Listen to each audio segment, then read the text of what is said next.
Madame, Monsieur, bonsoir. Bienvenue dans ce journal. Voici les titres de l'actualité de ce samedi. Mariage très symbolique à Bruxelles aujourd'hui.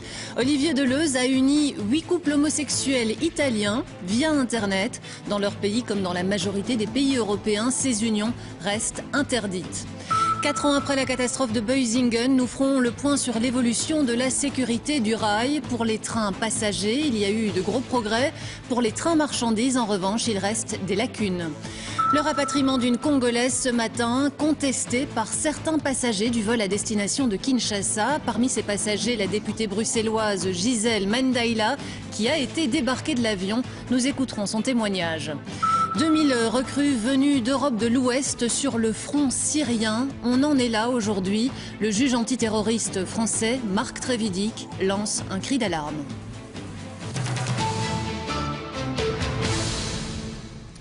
Le mariage homosexuel, c'est une de ces questions éthiques qui continuent de diviser profondément les pays de l'Union européenne. Entre les avant-gardistes que sont les Pays-Bas, la Belgique ou encore le Danemark et les conservateurs comme la Pologne ou l'Italie, il y a un fameux fossé. Alors quand un bourgmestre belge marie 8 couples homosexuels italiens à distance, c'est très symbolique, c'est même très politique. Rachel Crivellaro. Marco Fusar Imperatore. Vuoi tu prendere in sposo il qui presento Dimitri Tassinato. L'officier de l'état civil a un drôle d'accent. Les heureux tourtereaux, eux, sont à Milan. C'est via Skype et webcam interposé qu'Olivier Deleuze a célébré l'union de 8 couples gays. Des mariages bien sûr qui comptent pour du beurre, des mariages avant tout symboliques. Pour moi, ce n'est pas de la provocation, c'est banal. Quand il y a un mariage homosexuel dans ma commune, à Watermal-Boisfort, ça ne fait pas remuer les foules, hein. C'est d'une banalité affligeante et c'est bien que ce soit banal. C'est un non-événement. Depuis 2004, près de 19 000 unions homosexuelles ont été célébrées en Belgique. Cela représente 5% des mariages totaux. Une pure fiction en Italie où aucune sorte d'union entre personnes du même sexe n'est autorisée et où l'Église a toujours son mot à dire dans les débats de société.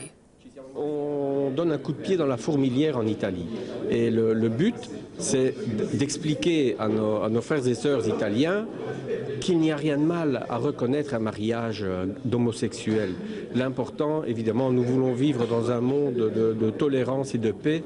Et l'important, c'est que tout le monde soit heureux. J'observe qu'en Belgique, mais aussi en France, il y a pour le moment des velléités obscurantistes, de recul des libertés concernant la dépénalisation de l'avortement ou l'éducation sexuelle à l'école, ou le mariage homosexuel. Bon voilà, c'est un droit, soyons calmes, soyons cool, il n'y a pas de problème, il n'y a pas péril, c'est un simple droit.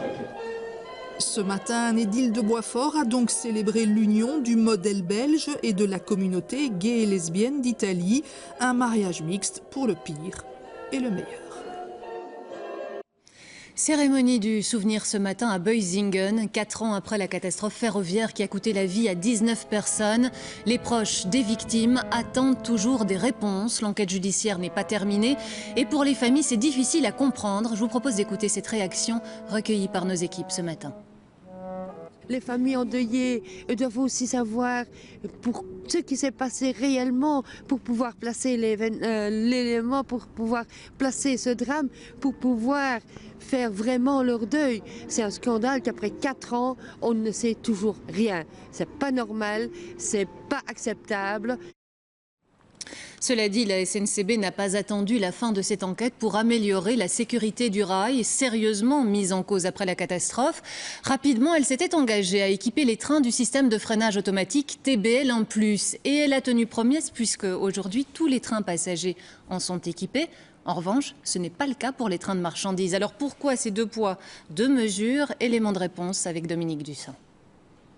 Le voilà donc, ce fameux système TBL1+, qui renforce la sécurité du rail. Un système de balises qui équipe désormais tous les trains de passagers en Belgique. Il vérifie que le conducteur du convoi a bien repéré un signal lumineux d'arrêt. À l'approche du signal, eh bien, il aura à 300 mètres cette lumière-ci qui va t'allumer.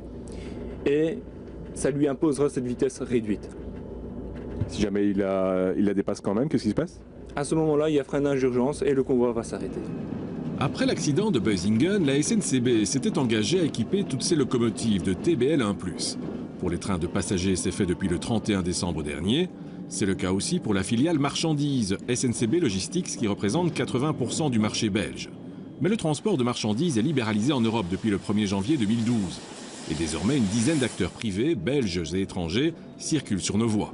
Et eux n'ont pas jugé utile de s'équiper de ce système de sécurité. Il faut dire que la Belgique n'a aucun moyen légal de leur imposer cet équipement coûteux. On a mis en place un système, on le savait, un système qui n'était pas accepté par l'Europe. Et donc l'Europe a dit, vous pouvez l'implémenter chez vous, mais hors de question d'obliger les entreprises ferroviaires étrangères ou privées qui viennent sur votre réseau à être équipées de ce système TBL1+. Voilà, on en est aujourd'hui à un système un peu à deux vitesses. Le TBL1+ n'existe qu'en Belgique. Une grande partie du réseau est équipée de ces balises blanches situées au milieu des voies qui repèrent le train et l'obligent à freiner. Mais le TBL1+ est déjà techniquement dépassé. L'Europe a décidé d'imposer un système plus performant, le TCS. Le problème, c'est que l'obligation d'en être équipé n'entrera en vigueur qu'en 2023. Il faut savoir que le système TBL1+, c'est effectivement un système partiel, donc c'est un système d'aide à la conduite qui effectivement empêche un certain nombre de dysfonctionnements, mais n'est pas une garantie absolue. La garantie absolue, disons quasi absolue, viendra avec le TCS. Depuis l'accident de Boesingen, la sécurité du rail belge a été améliorée grâce à la généralisation du système TBL1+ aux trains de voyageurs.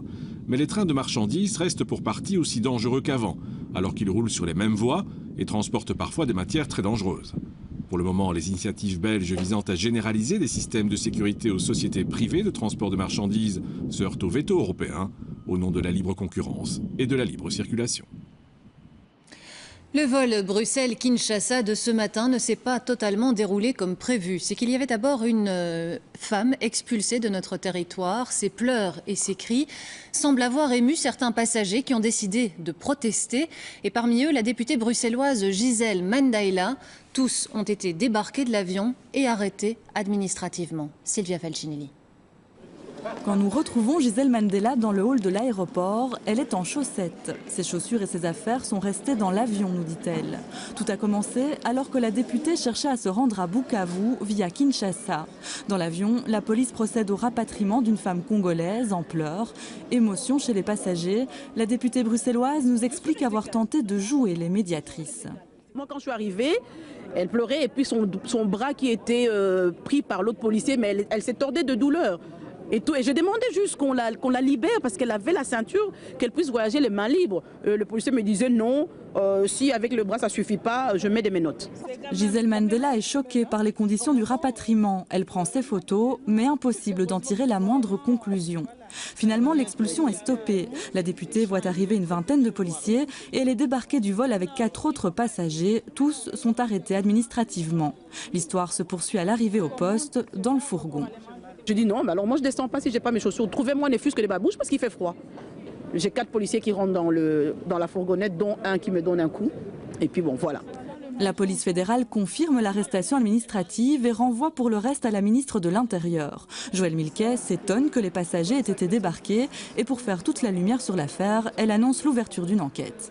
Si les faits sont avérés et qu'il apparaît que de 1, la personne qui a été expulsée dans le cadre des politiques migratoires n'a pas été bien traitée, que les policiers n'ont pas suivi les codes et les exigences qui sont très strictes en matière de traitement humain, il y aura évidemment une sanction. Et si par ailleurs il apparaît que la députée a été frappée à l'occasion d'une arrestation et que les choses ne se sont pas passées correctement, il y aura une sanction.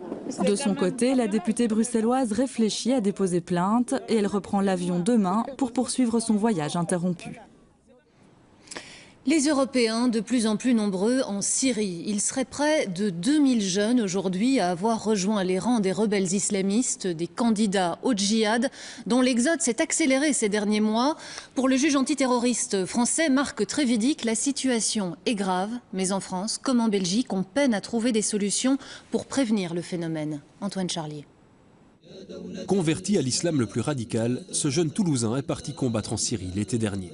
6 mois plus tard, il commettait un attentat suicide près d'une école primaire à Homs, faisant une dizaine de morts.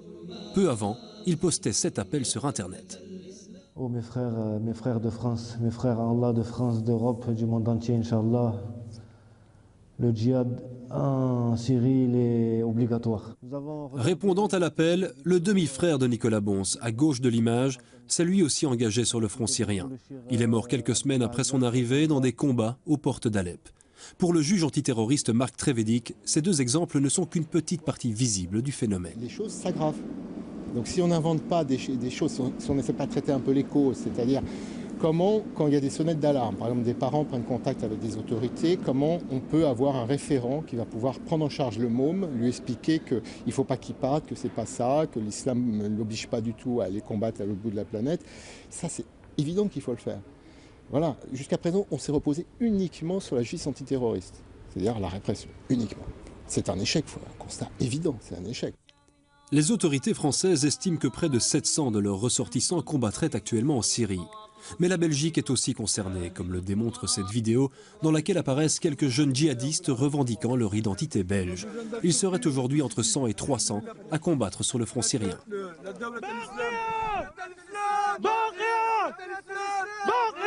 Ça c'est le drapeau de Tchèchor, l'armée libre les mortades apostats qui nous ont trahis, qui ont trahi l'islam.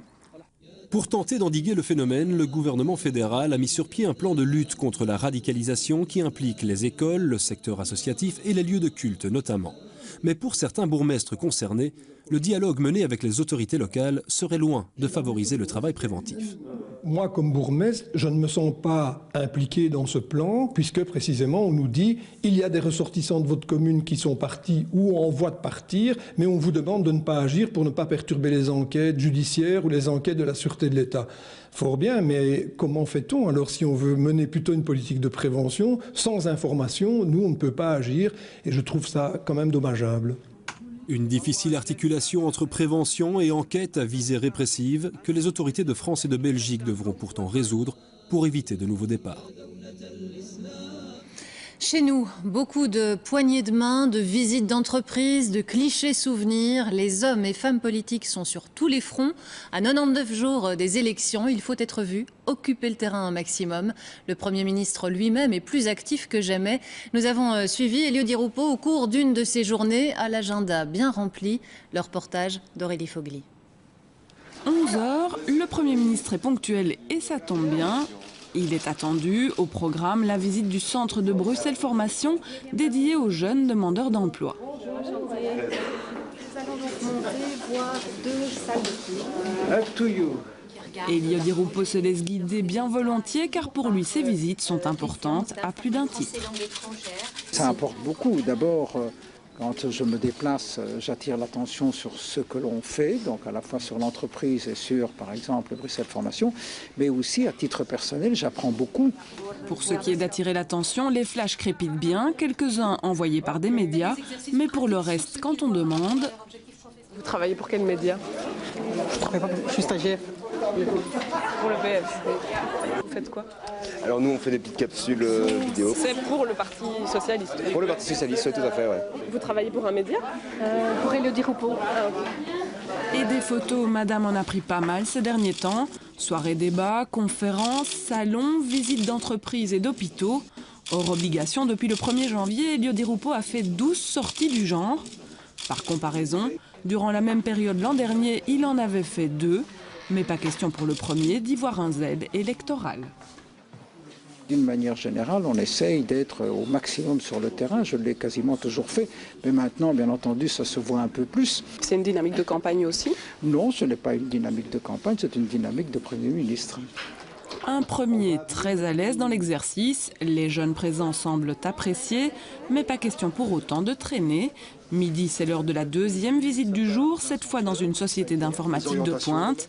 Quel que soit le thème et le public, c'est sûr, Elio Di Rupo sait s'adapter, avec tout de même quelques limites. Ça ferait des images durables. Et pourtant, cette image, nul doute que beaucoup auraient aimé la voir.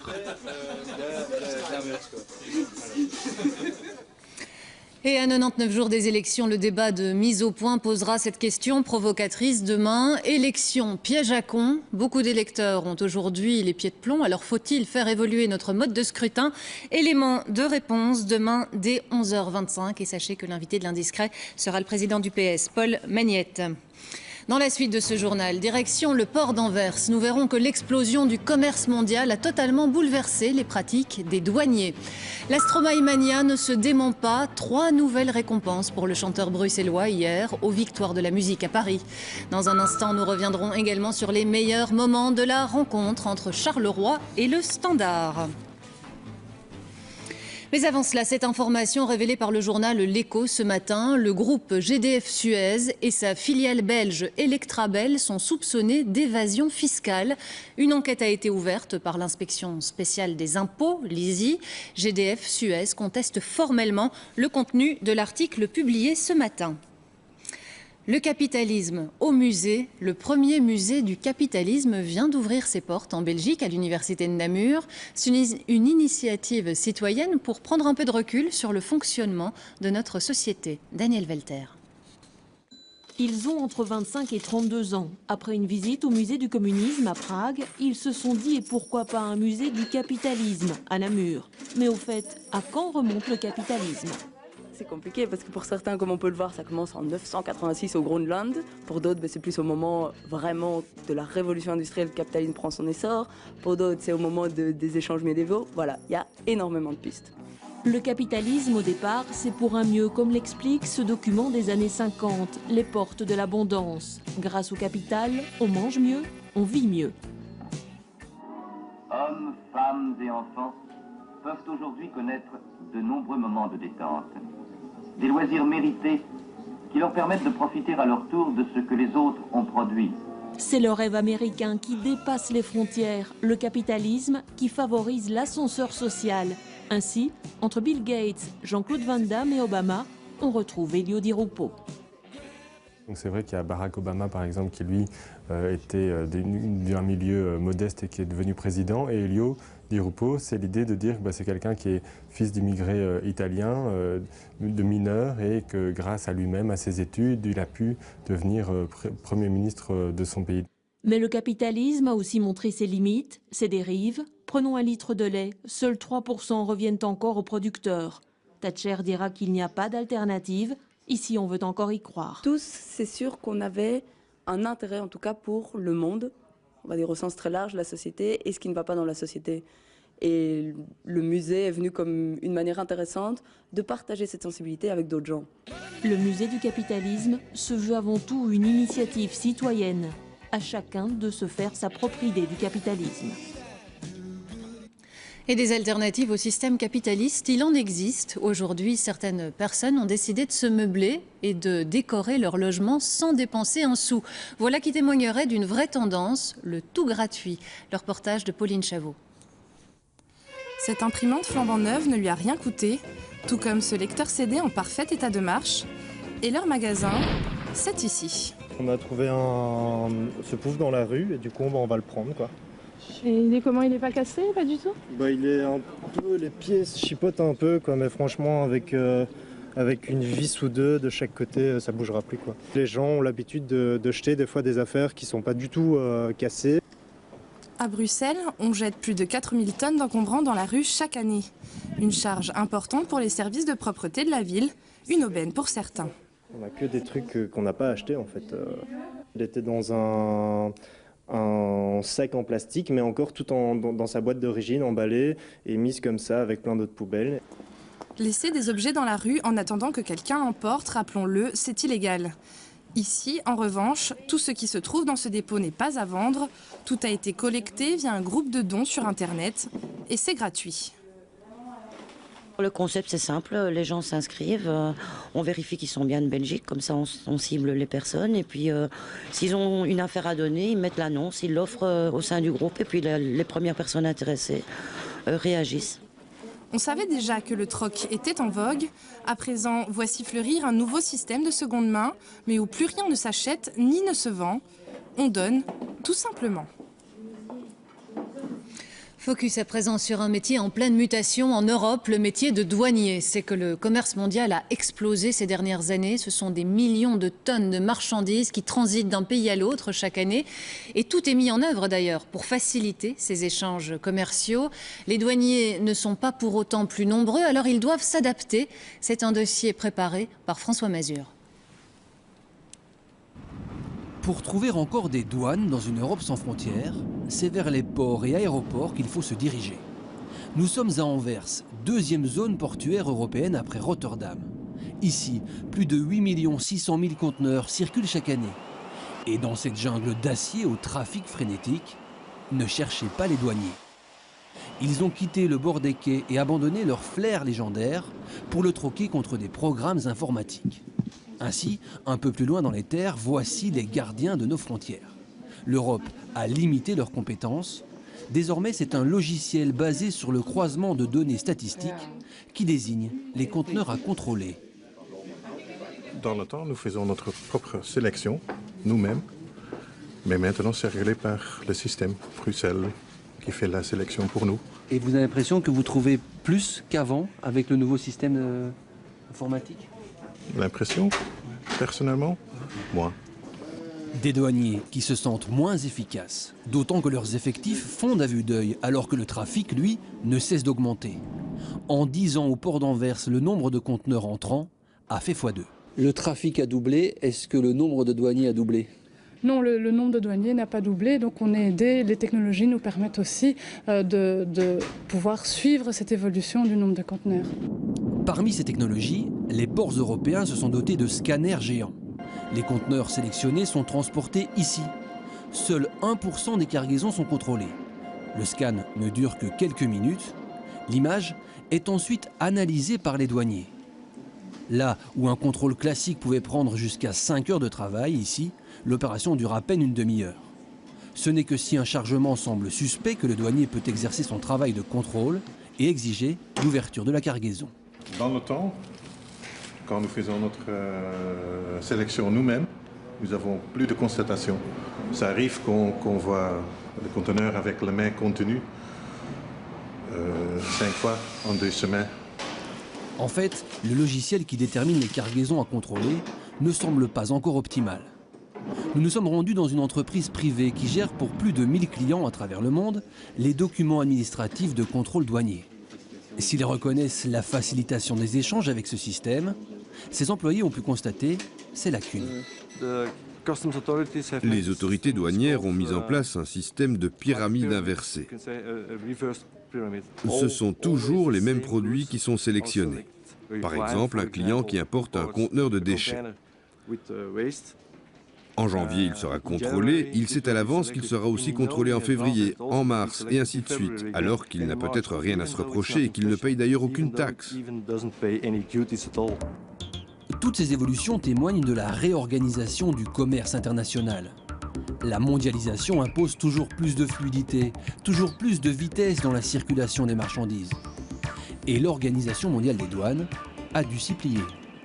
Les douanes se définissent désormais plutôt par la facilitation des échanges que par la répression. Et dans ce contexte, l'Europe et son système de libre-échange semblent être devenus l'exemple à suivre. L'Union européenne, c'est le modèle. Donc il y a beaucoup de partis qui regardent ces modèles européens et adoptent ce modèle. Parce qu'on voit que c'est la stabilité, la prospérité que l'Union européenne a apportée à travers ce processus. À se demander si à terme les douanes ne vont pas tout bonnement disparaître au profit d'une simple police des frontières, avec la possibilité qu'un jour, il n'y ait plus rien à déclarer. La tempête Ulla a fait de gros dégâts en Grande-Bretagne, aux Pays-Bas et en France la nuit dernière. Des vents soufflant jusqu'à 150 km/h. Plusieurs personnes sont décédées et des centaines de milliers de foyers ont été privés d'électricité. Tidiem Kouach. En Bretagne, le village de Saint-Guénolé sous un manteau blanc. Ce n'est pas de la neige qui bloque cette voiture, mais bien de l'écume directement déposée dans les rues par des rafales de vent. Sur la côte, le spectacle reste unique en son genre. C'est impressionnant, on voit toute l'écume ici. Là. Il y a du vent aussi. C'est impressionnant de voir les vagues s'éclater contre des rochers. C'est de tout douter. Depuis hier soir, la région est balayée par des vents violents. 115 000 foyers ont été privés d'électricité. Une partie du trafic ferroviaire a été interrompue et bloquée des centaines de navetteurs. De l'autre côté de la Manche, la tempête Oula n'épargne pas non plus les Britanniques. 2 personnes ont perdu la vie. En plein cœur de Londres, la conductrice de cette voiture a été surprise par l'effondrement d'une partie de ce bâtiment. Mais c'est l'eau qui a fait le plus de dégâts. Il est tombé l'équivalent d'1 mois de pluie en quelques heures. C'est le pire que j'ai pu voir. Jamais en 54 ans je n'ai vu quelque chose de semblable. C'est incroyable. C'est juste arrivé comme ça, de nulle part. Nous avons certes beaucoup de pluie, comme tout le monde le sait, mais de là à inonder le village comme ceci, c'est incroyable. La tempête Oula s'est désormais déplacée vers la mer du Nord, donnant un peu de répit aux Français et aux Anglais. Mais ce sont désormais les Pays-Bas qui sont touchés par des vents violents. À Breda, la toiture de ces maisons s'est effondrée sans faire de blessés. Il a tout raflé une fois de plus. Stromae a remporté 3 victoires de la musique hier soir à Paris. Le musicien bruxellois n'a pas fini de faire parler de lui. On découvre avec François Mazur les meilleurs moments de la soirée d'hier, qui n'a pas mis qu'un seul Belge à l'honneur, vous allez le voir. Le juge voudrait te faire affaire. Tout le monde te le fera aussi affaire. La victoire du meilleur clip de l'année est formidable, Jérôme Guyot, de Stromae. Première récompense pour le clip formidable. Cette vidéo qui a tant fait parler d'elle et qui a prodigieusement lancé le nouvel album de Stromae. L'originalité, le culot et la maîtrise d'un clip qui sont aussi des caractéristiques du chanteur bruxellois. Je voulais remercier aussi évidemment toute l'équipe. Je pense au producteur exécutif du clip, Thomas Van Cottom. Je pense à Quentin, le cadreur. Toute la galère que nous avons connue pendant ce tournage. Et cette récompense n'était que le début. Stromae, principal intérêt de cette soirée des victoires de la musique, a continué à faire le show et a engrangé au total 3 récompenses, dont l'artiste masculin de l'année et l'album de chansons de l'année. Formidable. Plus aucun doute, Stromae, qui a vendu le plus de disques en France en 2013, a mis l'Hexagone à ses pieds. Mais un autre Belge bien connu par nos voisins français a été récompensé. Notre Adamo national a reçu, visiblement très ému, la victoire d'honneur pour l'ensemble de sa carrière. Vous n'imaginez pas combien je suis heureux de recevoir cette victoire. La vie formidable d'Adamo et la formidable vie de Stromae pour une cérémonie française hier soir, sensiblement noir-jaune-rouge.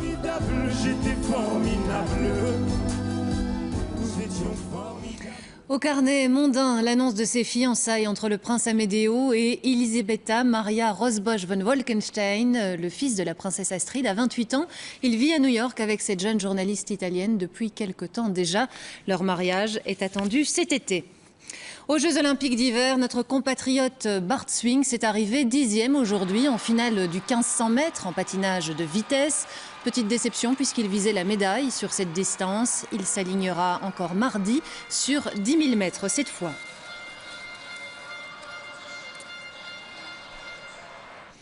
Du sport encore, mais on quitte les Jeux de Sotchi. Le Français Renaud Lavillenie vient de battre le record du monde de saut à la perche en salle, 6,16 m, soit 1 cm de plus que le record mythique de Sergueï Boubka, qui a tenu 21 ans quand même.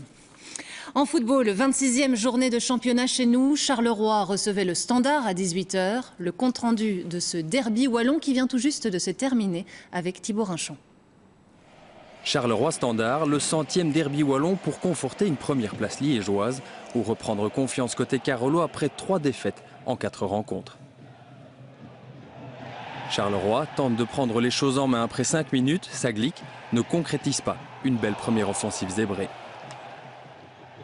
Un quart d'heure plus tard, revoilà Saglic devant le but, mais le Carolo ne cadre toujours pas. Charleroi ne profite pas du timide début de match du Standard. Un début de rencontre sans réelles occasions liégeoises, pas vraiment de danger pour Mandanda. On en reste déjà là, 0-0 au repos. Pas de spectacle, pas plus en deuxième mi-temps, mais un tournant dans ce match. Marinos tacle le vainqueur mais arrive en retard. Carte rouge et coup dur pour les zèbres.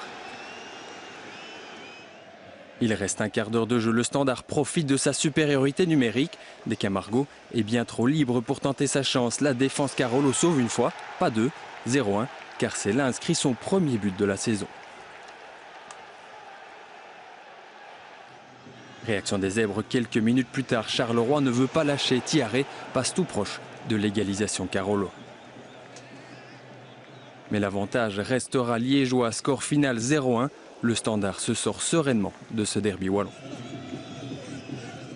La météo, il y aura encore quelques averses demain, mais de larges éclaircies devraient ensuite faire leur apparition. Le vent sera plus faible, les températures seront comprises entre 5 et 10 degrés.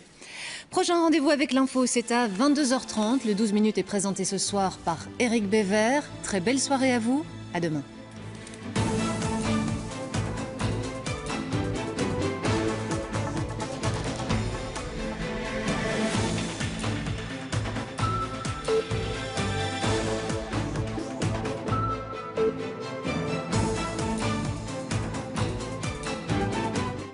Ce samedi soir sur la RTBF. Sur la 1, Josiane Balasco est la reine du prétoire. Elle s'attaque aux moindres zones d'ombre. Sur la 2, séisme en chaîne et pluie électromagnétique. La Terre est sur le point d'être enrayée de la galaxie. Sur la 3, entre la France et le Maroc colonial, le destin tragique d'une femme amoureuse et passionnée. 3e partie. La loi de Barbara, le jour de l'apocalypse, Terre de lumière. Bonne soirée sur la RTBF.